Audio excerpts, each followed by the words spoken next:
আসসালামু আলাইকুম। কেমন আছেন আপনারা সবাই? আমরা আলহামদুলিল্লাহ ভালো আছি। শুধু যে ঠান্ডা, আমাদের উত্তরবঙ্গে তো অনেক ঠান্ডা। এই ঠান্ডায় আর ভালো লাগে না, বাইরে বের হতে ইচ্ছা করে না। সারাক্ষণ মনে হচ্ছে কম্বলের নিচেই শুয়ে থাকি। কম্বল একদম মাথা মুড়ি দিয়ে একদম শুয়ে থাকি। ঠান্ডায় কোনো কিছুই ভালো লাগে না।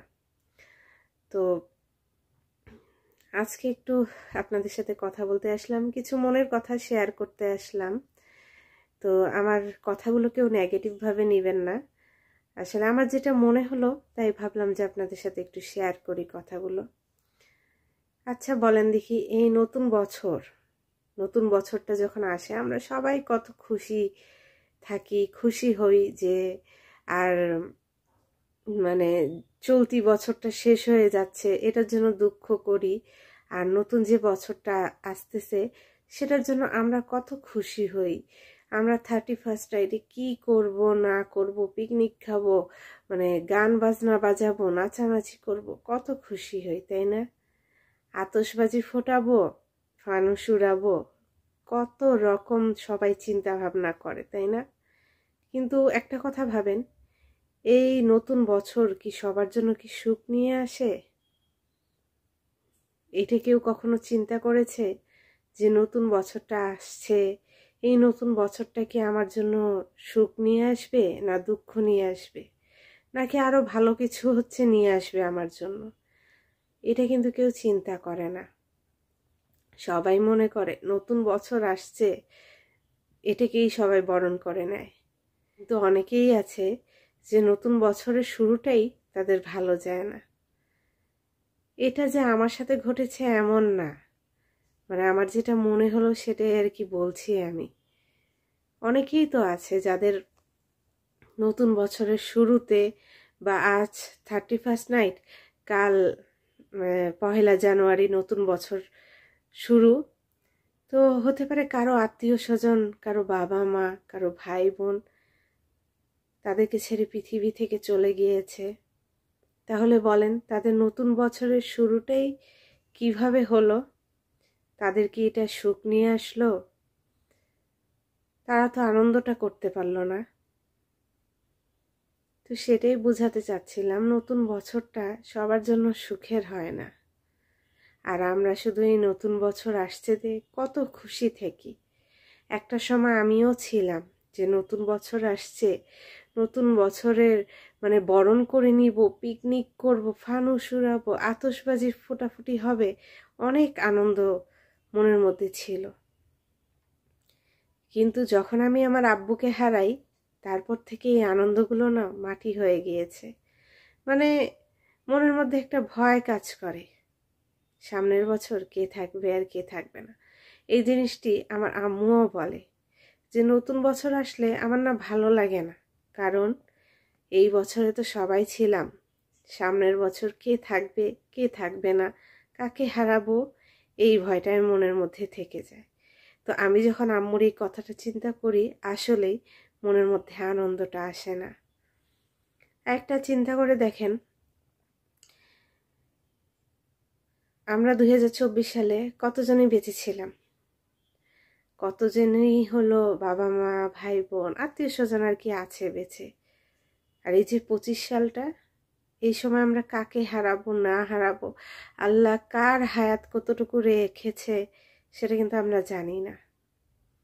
অনেকেই আছে এই বছরের শুরুতে বা মাঝে বা শেষের দিকে বাবা মা ভাই বোন দাদা দাদি নানা নানি আত্মীয় স্বজনের মধ্যে, আপন মানুষগুলোর মধ্যে কাউকে না কাউকে হারাবে। কিন্তু আমরা এটা চিন্তা করি না যে এই বছর আমরা কাদেরকে হারাবো।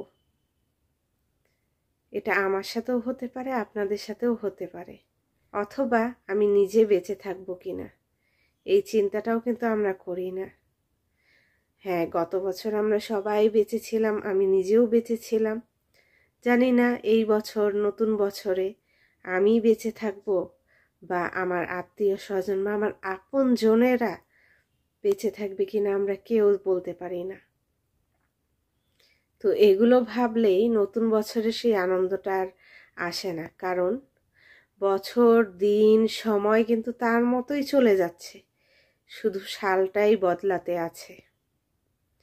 আর বাকি কিন্তু জানুয়ারি ফেব্রুয়ারি মার্চ এপ্রিল সব কিন্তু ওর মতো করেই যাচ্ছে, শুধু সালটাই 24 থেকে 25 হয়েছে। আর এটার জন্যই আমরা কত খুশি, কত আনন্দ করি। এই যে যেমন 31st নাইটে যারা আতশবাজি ফোটায়, ফানুস উড়ায়, এই যে ফানুসের আগুনটা যায় কারো বাসায় পড়ে বা কোনো এক জায়গায় পড়ে, আগুন ধরে দুর্ঘটনা ঘটে যায়, তখন যার জায়গাটিতে আগুনটা পড়েছে তার কি ক্ষতিটা হয়েছে, তার অনেকের আছে ঘর বাড়িতে পড়ে, ঘর বাড়ি পুড়ে ছাই হয়ে যায়। তো এটা কি তার জন্য আনন্দের বলেন? তার জন্য তো এটা আনন্দের না। কিন্তু যে ফানুসটা উড়িয়েছে সে অনেক আনন্দ করেই ফানুসটা উড়িয়েছে। তারপরে এই যে আমরা ফেসবুকে দেখলাম যে এটা সম্ভবত গত বছরই আতশবাজি ফোটানোর কারণে কতগুলো পাখি মারা গিয়েছে। এটার কি আমরা আফসোস করি? এটারও আমরা আফসোস করি না, আমরা তো মজা নিয়েই ব্যস্ত আছি। তো যাই হোক, এটাই আপনাদেরকে বুঝাইতে চাচ্ছি, নতুন বছরের যে আনন্দটা সেটা কি সবার জীবনে আনন্দ হয়ে আসে? বা শুরুটাই কি আনন্দের হয়? হয় না। আমি বললাম এই যে আমিও এক সময় আনন্দ করতাম, মানে ছোট থেকে এই জিনিসটা করে আসছি, তো তা একটা অভ্যাসে ছিল। যখন থেকে আমি আমার আব্বুকে হারালাম 2021 সালে, তারপর থেকে আমার মধ্যে এই আনন্দটা আর নেই, অনেকটাই কমে গেছে। তো আমি এখন না পিকনিক করি না হচ্ছে ভালো খাবার রান্না করি, অনেক সময় দেখা গেল যে আমি 31st নাইটে পিকনিক না করলেও ভালো খাবার হচ্ছে রান্না করতাম, মানে আমরা ফ্যামিলি মেম্বাররাই পিকনিকের মতো করে সেই রান্নাটা খেতাম। কিন্তু এখন আর সেটাও করি না, কারণ আর আনন্দটা লাগে না। তো আমি যে এই জিনিসটা করি, আমার মেয়ে আমার কাছ থেকে এই জিনিসটা শিখছে, সেজন্য সেও হলো মানে আমার কাছ থেকে এখন থেকে এই জিনিসটা শিখতেছে দেখে তারও মধ্যে সেই মানে ওই জিনিসটা নাই যে হ্যাঁ 31st নাইট হলে পিকনিক খেতে হবে, ভালো খাবার খেতে হবে, এই জিনিসটা তার মধ্যে নেই, কারণ সে আমার কাছ থেকে এই জিনিসটি শিখেছে। আর এখন থেকে এসব শেখা ভালো, তাহলে সেও বুঝবে। এই যে তারপরে দেখলাম ফেসবুকে যে একজন বলে আতশবাজির শব্দে হার্ট অ্যাটাক করে মারা গিয়েছে। তো এইসব দেখে মানে খুব খারাপ লাগতেছে যে যেই মানুষটি মারা গিয়েছে তার ফ্যামিলির কি অবস্থাটা হয়েছে, কেমন তারা ভেঙে পড়েছে। যেমন আমাদেরই এখানকার কথা বলি, রাত 12টা বাজার সাথে সাথেই আতশবাজি ফোটানো শুরু হয়ে গিয়েছে। তো এই যে 12তলা 13তলা বিল্ডিং থেকে আতশবাজিগুলো ফোটাচ্ছিল, সেগুলো কিন্তু এবার কিন্তু বাতাসের কারণে বেশি দূর হচ্ছে আতশবাজির মানে এটা উঠতেছিল না, অল্প একটু উঠেই মানে উড়েই নিচে হচ্ছে ফুটে যাচ্ছিল, অনেকের আশেপাশে নিচের বাসাগুলোতে পড়ছিল। এখন সবার তো আর বিল্ডিং বাসা না, কার কখন হচ্ছে বাসায় মানে টিনের বাসায় পড়ে কোন জায়গা থেকে আগুনটা ধরে ক্ষতিটা হবে কেউ বলতে পারে বলেন? বলতে পারে না। তো এই জিনিসগুলো কেউ ভাবে না। কিন্তু হ্যাঁ, আমাদের এখানে আতশবাজি ফুটিয়েছে কিন্তু ফানুস উড়ায় নাই, এটা থেকে বিরত ছিল সবাই। তো যাই হোক, মনের কথাগুলো আপনাদের সাথে শেয়ার করলাম। আর বললামই তো, যেটা যে আমার সাথে ঘটেছে এমন না, আমি আমারও ফিলিংসটা শেয়ার করলাম আর মানুষেরগুলোও হচ্ছে শেয়ার করার চেষ্টা করলাম। তো ভাবলাম যে এই জিনিসটা আপনাদের সাথে শেয়ার করি, আমারও মনটা হালকা হবে।